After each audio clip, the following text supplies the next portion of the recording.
Hello everyone, welcome to your history class. We are doing 7th chapter of 12th history and imperial capital Vijayanagar. ये इस chapter का second part है. First part में हमने discuss किया था कि किस तरह से विजयनगर को डिस्कवर किया गया था. ईस्ट इंडिया कंपनी के एक ऑफिसर कॉलिन मैकेंजी ने सबसे पहले विजयनगर के रूइंस को ढूंढा और फिर यहाँ पर इंस्क्रिप्शंस के थ्रू, यहाँ के टेम्पल्स में रहने वाले जो प्रिस्ट थे उनको जो भी नॉलेज थी उसके थ्रू और ट्रैवलर्स के अकाउंट्स को यूज़ करके और यहाँ के जितने भी टेक्स्ट थे जो अलग अलग लैंग्वेजेस में लिखे गए थे उन टेक्स्ट को यूज़ करके ही उन्होंने सभी कॉलिन मैकेंजी और दूसरे आर्कियोलॉजिस्ट ने विजयनगर के बारे में इंफॉर्मेशंस को कलेक्ट किया और इन्हीं इंफॉर्मेशन के बेसिस पर उन्होंने विजयनगर की हिस्ट्री को रिकंस्ट्रक्ट किया था. उसके बाद हमने डिस्कस किया था राय और नायक्स के बारे में. जो विजयनगर के एम्परर्स थे वो अपने आप को राय कहते थे, लाइक हरिहर राय, बुक्का राय, कृष्णदेवा राय, रामा राय. ओके, और जो नायक्स होते थे वो होते थे मिलिट्री कमांडर्स. ओके, उसके बाद हमने डिस्कस किया था कि किस तरह से विजयनगर एम्पायर अपने पीक पर पहुंचा और फिर उसका डिक्लाइन भी हो गया. पीक पर कब पहुंचा? जब कृष्णदेवा राय का रेन टाइम था, मीन्स जब वो एम्परर थे, जब उनका रूलिंग पीरियड था, उस टाइम पर विजयनगर पूरी तरह से एक्सपेंड हो गया था. उनके टाइम पीरियड को एक्सपेंशन और कोलिडेशन का टाइम पीरियड माना जाता है कि उन्होंने सारे जो आसपास के एरिया थे जिनके साथ कन्फ्लिक्ट या डिस्प्यूट रहता था, जैसे कि सुल्तानास ऑफ दक्कन के सुल्तानास हैं और गोलकोंडा के जो एम्परर्स थे, उन सब के साथ जो डिस्प्यूट रहता था उन सबको जो है उन्होंने डिफीट किया था. डिफीट करने के बाद अपने एरिया को बहुत ज़्यादा एक्सपेंड कर लिया था और उनके टाइम पीरियड पर हालांकि उन्होंने बहुत ज़्यादा एरिया को एक्सपेंड किया, बट इसके साथ साथ जब उनकी मिलिट्री रेडी रहती थी, इसके साथ साथ उनका जो रेन टाइम पीरियड था वो पीरियड जो है पीस का पीरियड भी माना गया है. ओके, विजयनगर जितना फ्लोरिश कृष्णदेवा राय के टाइम पीरियड पर हुआ उतना किसी के टाइम पीरियड पर भी नहीं हुआ था. फिर हमने उसके डिक्लाइन के बारे में डिस्कस किया था. डिक्लाइन का मेन रीज़न था राम राय अगर वो पॉलिसी को यूज़ नहीं करता. कौन सी पॉलिसी यूज़ की थी उसने? साउथ के जितने भी सुल्तानास थे, दक्कन के जितने भी सुल्तानास थे, उन सुल्तानास को वो आपस में फाइट करवा के और उनके एरिया को कॉन्कर करना चाहता था. बट दक्कन के सुल्तानास को उसकी पॉलिसी के बारे में पता चल गया और दक्कन के जितने भी सुल्तानास थे सभी इकट्ठा हुए, मोबिलाइज हुए और मोबिलाइज होकर उन सभी ने विजयनगर के ऊपर अटैक कर दिया और विजयनगर को और रामा राय को जो है हरा दिया था. ओके, हराने के बाद उन्होंने विजयनगर सिटी को बुरी तरह से प्लंडर कर दिया था. सो मेन रीज़न, जो main person who was responsible for the decline of the Vijayanagara, that was Rama Raya. अगर रामा राय वो पॉलिसी यूज़ नहीं करते तो शायद विजयनगर इतने बुरे तरीके से रूइंड ना होता. सो ये सारी चीज़ें हम डिस्कस कर चुके हैं. आज हम डिस्कस करने वाले हैं विजयनगर सिटी के बारे में. विजयनगर सिटी जो कि विजयनगर एम्पायर की कैपिटल भी थी. तो चलिए स्टार्ट करते हैं. The capital and it's environments.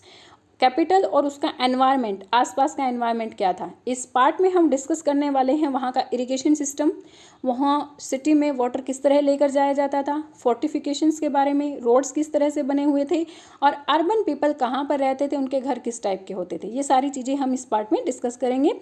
Okay, like most capitals, Vijayanagara के भी अपनी फिजिकल लेआउट और जो बिल्डिंग स्टाइल था उसके डिस्टिंक्टिव फीचर्स थे. Finding out about the city, ये विजयनगर का मैप दिया हुआ है जो किसने बनाया था? सबसे पहले कॉलिन मैकेंजी के द्वारा सबसे पहले इस मैप को बनाया गया था. Okay, finding out about the city, city के बारे में फाइंड आउट करना. सिटी के बारे में किस तरह से हमें पता चला वो हमने अपने पिछले पार्ट में भी डिस्कस किया था कि यहाँ पर टेम्पल्स में जो इंस्क्रिप्शंस मिली हैं उनसे हमें बहुत सारी चीज़ों के बारे में पता चला है. इंस्क्रिप्शंस में यहाँ पर लिखा हुआ है कि किस तरह से राय और नायक्स जो है डोनेशन देते थे टेम्पल्स के लिए. साथ साथ ये भी लिखा हुआ है कि यहाँ पर मोस्ट इंपॉर्टेंट इवेंट कौन कौन से होते थे. उन इवेंट्स के बारे में हम अपने आगे आने वाले पार्ट्स में डिस्कस करेंगे. बहुत सारे ट्रैवलर्स, एक तो इंस्क्रिप्शंस के थ्रू हमें पता चला, एक प्रिस्ट के थ्रू हमें पता चला और बहुत सारे ट्रैवलर्स भी यहाँ पर आए और उन ट्रैवलर्स ने सिटी को विजिट किया और इसके बारे में लिखा भी. उसमें से कुछ नोटेबल ट्रैवलर्स थे. Italian trader name Niccolo de Conti, Italian trader name Niccolo de Conti. Okay, and an ambassador named Abdul Razzaq sent by the rulers of Persia, merchant name Afanasy Nikitin from Russia. ये सभी जो है 15th century में यहाँ पर आए थे. कब आए थे? 15th सेंचुरी में. इसके बाद भी कुछ ट्रैवलर्स यहाँ पर आए जैसे कि 15 those were Duarte Barbosa, Domingo Paes and Fernao Nuniz. ये सभी जो फर्नांडीज फ्रॉम पुर्तगाल, ये सभी जो है 16th सेंचुरी में यहाँ पर आए थे। अ स्प्रॉवलिंग सिटी, एक बहुत विशाल, एक बहुत दूर दूर तक फैली हुई सिटी।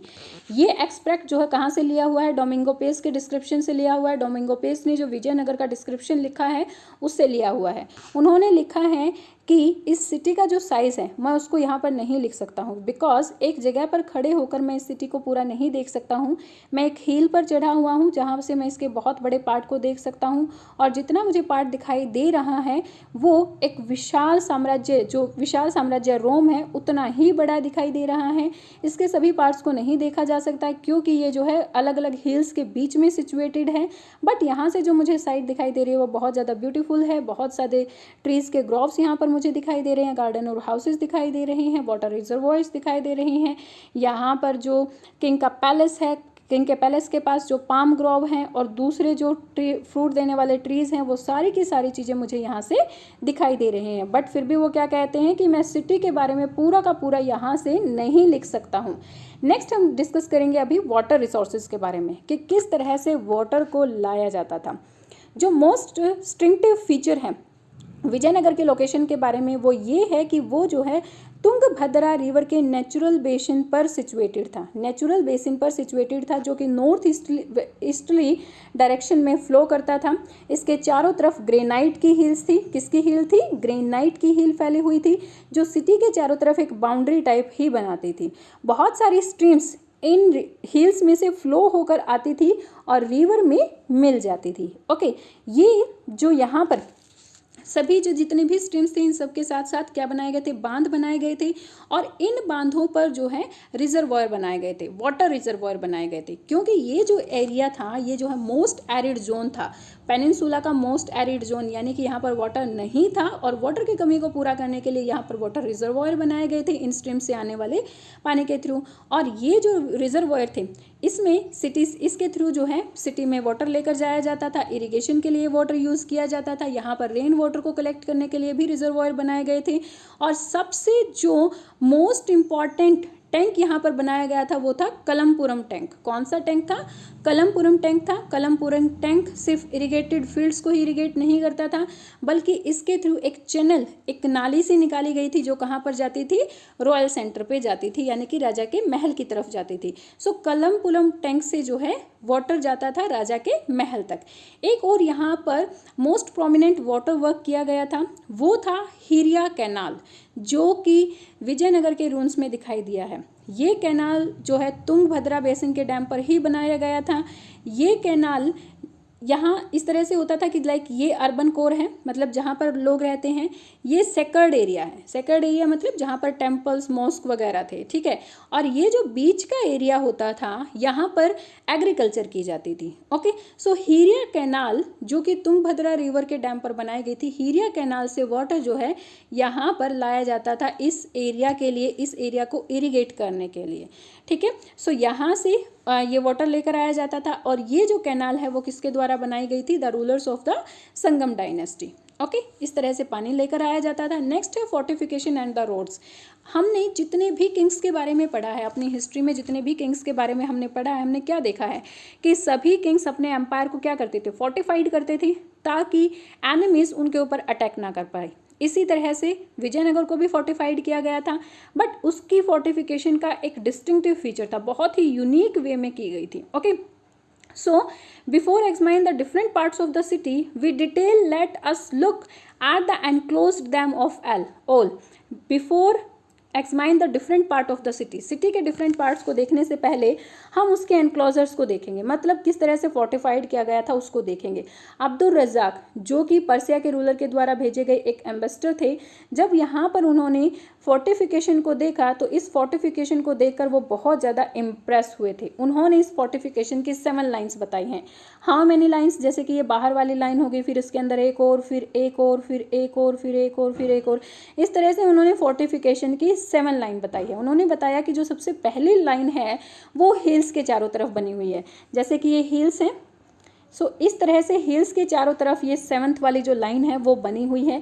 यहाँ पर ये क्यों बनाई गई है, ताकि जो बाहर दूसरे एनिमीज़ हैं जैसे कि दक्कन के सुल्तानाज आते थे, अटैक करते थे, वो एनिमीज़ इवन हिल्स वाले एरिया पर भी ना पहुँच पाए, इसीलिए ये बनाई गई थी। ओके, और इस वॉल को बनाने के लिए किसी मॉर्टर या किसी मसाले या सीमेंट का यूज़ नहीं किया गया था, बल्कि जो पत्थर थे उनको ब्लॉक्स के रूप में यूज़ किया गया था। जैसे ये पत्थर होते थे, मतलब रेक्टेंगुलर शेप के पत्थर, बड़े बड़े पत्थरों का यूज़ किया जाता था फोर्टिफिकेशन के लिए, इनको इस तरह से लगाया जाता था। Wait I am showing you, इस तरह से इनको लगाया जाता था।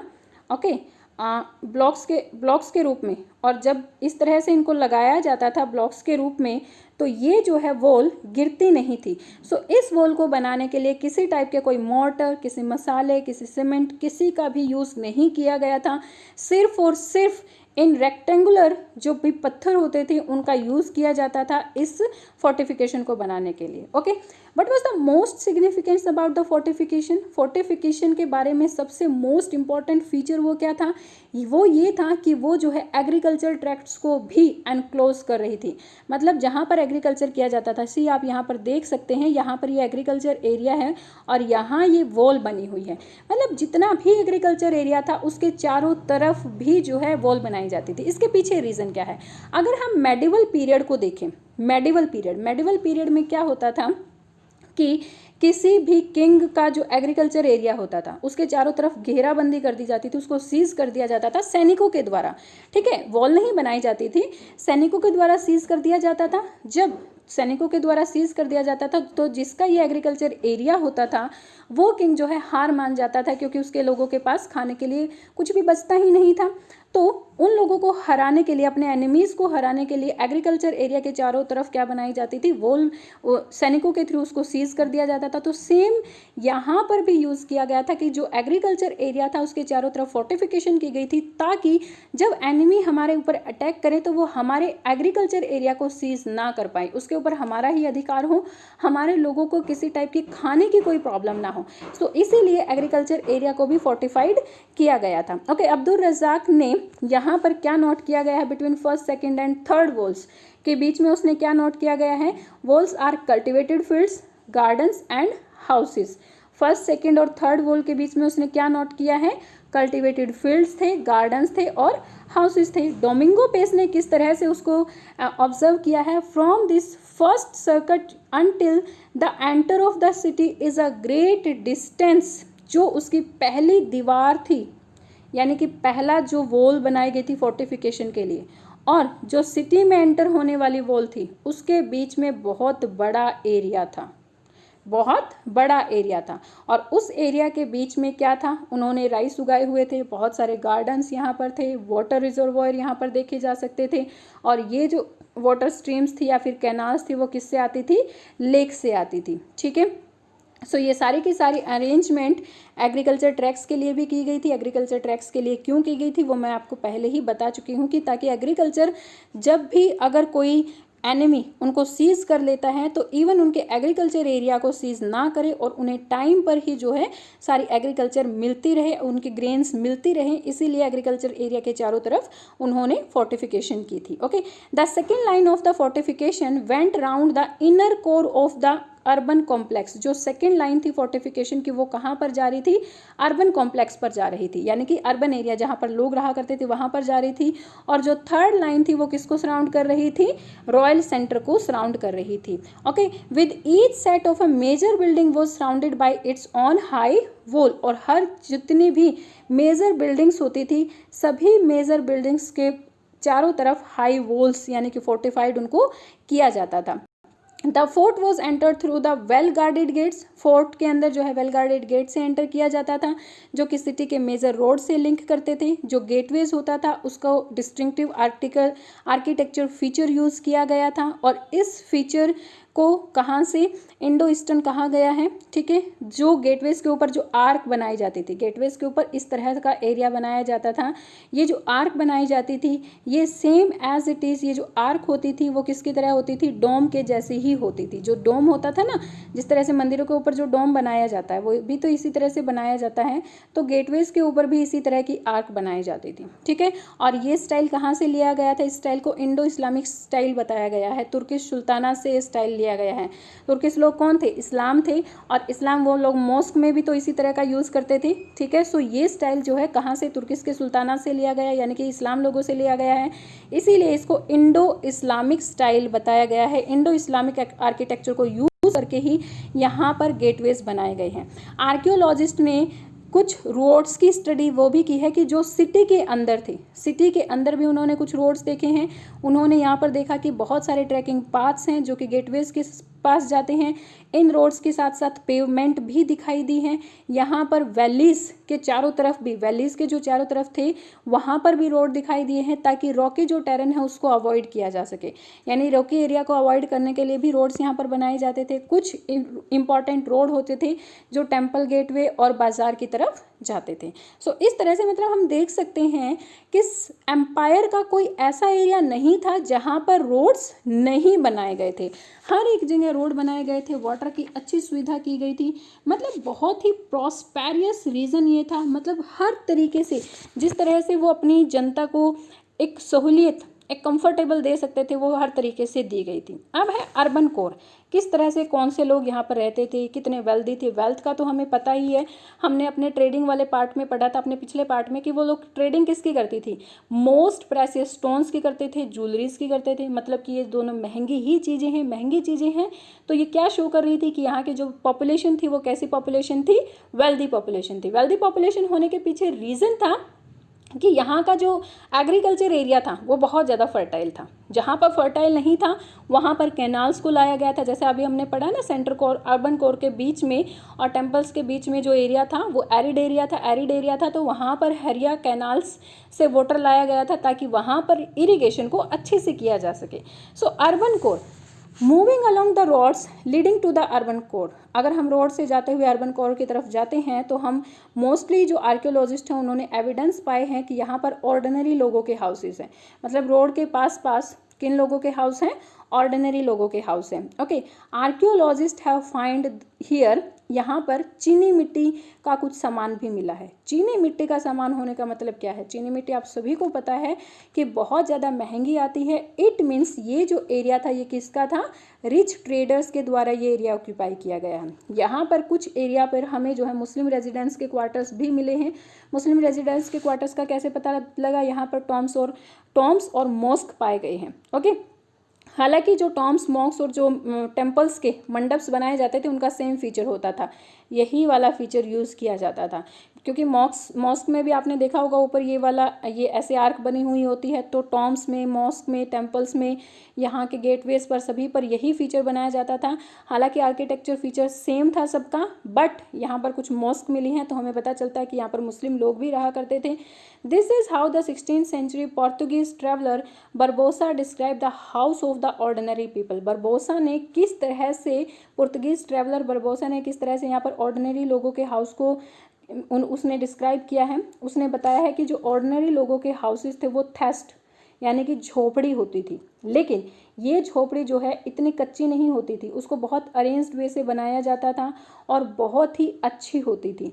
In long streets with many open places, और लॉन्ग स्ट्रीट्स में बहुत सारे ओपन प्लेसेस मिले हैं। इस तरह से प्लेसेस, ये ओपन प्लेसेस हैं, जो लंबी गलियां थी ना वहाँ पर इस टाइप के ओपन प्लेसेस मिले हैं। ओके, फील्ड का सर्वे करने के बाद, यानी कि पूरा का पूरा जो विजयनगर का फील्ड था, एरिया था, उसका पूरा सर्वे करने के बाद यहाँ पर देखा गया कि यहाँ पर बहुत सारे छोटे छोटे श्राइन्स और टेम्पल्स भी थे। वो क्या इंडिकेट कर रहे हैं कि यहाँ पर वैरायटीज़ ऑफ कल्ट्स, यानी कि अलग अलग धर्मों को, अलग अलग जातियों के और क्रीड्स के लोग रहते थे, डिफरेंट कम्युनिटीज़ को मानने वाले लोग यहाँ पर रहते थे। और सर्वे से ये भी पता चला है कि यहाँ पर बहुत सारे wells, rain water tanks as well as temple tanks भी यहाँ पर थे, ताकि जिससे ऑर्डिनरी ड्वेलर्स जो यहाँ पर थे, ड्वेलर्स क्या होते हैं? एक प्लेस पर रहने वाले लोग, जो ऑर्डिनरी टाउन ड्वेलर्स हैं, उनके वाटर की नीड को पूरा किया जा सके। इसीलिए यहाँ पर जगह जगह पर बहुत सारे वॉल्स, रेन वाटर टैंक्स और उसके साथ साथ टेम्पल टैंक्स भी मिले हैं। टेम्पल्स में भी टैंक्स मिले हैं ताकि टेम्पल में जो लोग रहते हैं या फिर टेम्पल में जो लोग वर्शिप करने के लिए आते थे, अगर उनको पानी की नीड है तो वहीं से उस पानी को पूरा किया जा सके। ओके, सो ये था विजयनगर सिटी के बारे में। आज हम यहीं तक डिस्कस करने वाले हैं। Next part will discuss in next video. Tell me about my videos. Are you getting all the things or not? Tell me these things in comment section. Like and share my videos and subscribe my channel for new updates. Thank you. Bye bye. Keep learning.